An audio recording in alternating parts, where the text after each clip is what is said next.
Nitakunywa sana mchuzi wa pweza, nitafanya mazoezi, nitatafuta zile vibanda zinauza juisi za kuongeza nguvu za kiume. Kwa hiyo nikimuoa hatojuta. SMP Smile Maker presents hapa Gym Safi. Natokea official Njokilinyo Media TZ, na leo hii niko kwenye kipindi ambacho niko na msanii wako ambao utamuona hapa, alitambulisha mwanzo mpaka mwisho, na kuna maswali machache kumjua zaidi. Ili tumjue zaidi atajitambulisha yeye mwenyewe. Bibi bro. Yo ni 10 balls aka Mr. Shakala 10B 10 billionaire aka Shakala, unakuwa hujakosea. Half 254 254. Yeah man. Umetokea wapi bro?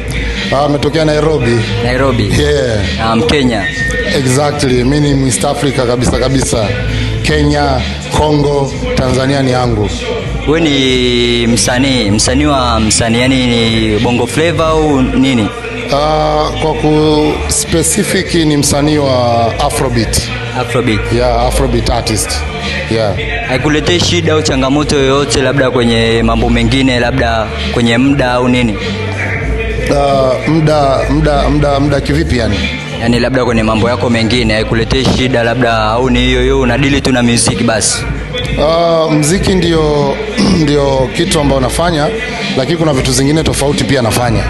Kama nafanya biashara, I'm a businessman. That's why I'm 10 billionaire. I'm a businessman. Mimi sifanyi tu muziki kama vile wakina Konde, wakina Pateni, wakina Mama Amina.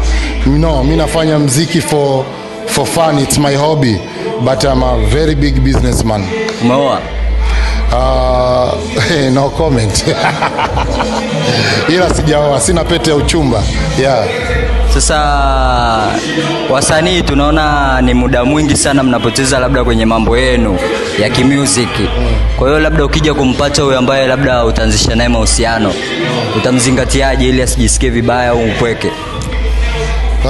Nitakunywa sana mchuzi wa pweza, nitafanya mazoezi, nitatafuta zile vibanda zinauza juisi za kuongeza nguvu za kiume. Kwa hiyo nikimuoa hatojuta. Kabisa, hatowahi kujuta, wewe unajua kabisa. Yeah. Hivi unawachukuliaje wadada ambao wanapenda pesa za wanaume lakini wao hawataki kuliwa? Oh my God, kuliwa. Okay. Mkono mtupu ulambwi, na ukija na kitu unalambwa, ambao msemo wako umesema kuliwa. Simple. Ukitaka kukula, kubali kuliwa. Kwa hiyo sasa wasikuja wakachanganya maneno. Ukitolewa hela, watu wakitoa hela, jua utaliwa, na usikubali kuliwa, mambo mabaya yanaweza tokea. Yeah. Sawa, ili ambao wanakufuatilia labda wakupate labda kwenye nini au nini, platform gani yani? Platform zote. Instagram, Facebook, Twitter, YouTube.